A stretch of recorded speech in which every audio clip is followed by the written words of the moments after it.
brothers. Thanks everyone for being here. We're from the organization March Forward. We are here to say to all those serving in the Army and the Marines and the Air Force and the Navy that you have the absolute right to refuse to take part in these criminal wars, and that's a right that all of you should exercise. You have no reason to go put your life on the line and kill and die for profit. We've been to Iraq, we've been to Afghanistan, and we know what these wars are really about. And we joined the military for many reasons. Because we need a college education, because we need a job, because we need health care. And then we joined the military, and they tell us that our enemies are poor people in caves in Afghanistan, or poor people in the deserts of Iraq. But we've been to those countries, and we know that our enemies are not other poor people abroad. Our enemies are the people that laid us off from our jobs, that denied us health care, that make it impossible to get an education. Our enemies are not in the poorest countries on the planet, but right here in the richest one. The occupations of Iraq and Afghanistan alone are costing over $700 million every single day.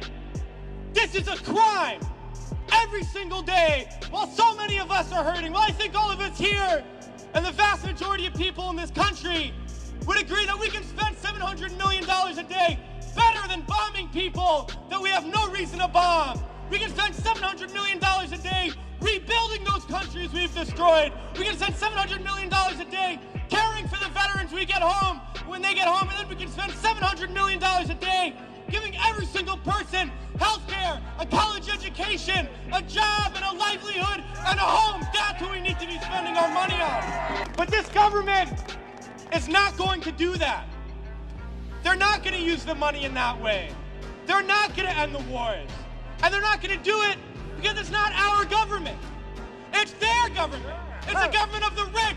It's a government of Wall Street, of the oil giants, of the defense contractors. It's their government, and the only language that they understand is shutting down business as usual. And that's what we're doing here today, and we're going to continue to do until these wars are over.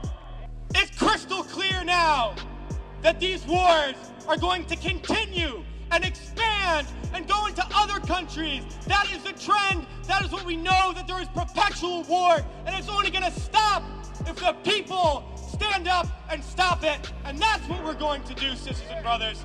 A lot of people ask me, what do we do? Because we all know things are bad. We all see the atrocities on TV. We read about it. We experience it. People always ask, what do I do? Because we always want to know what to do. Do we vote? Do we support a politician? Do we join an organization? What do we do? Well, I'll tell you what we do. It's simple. We fight.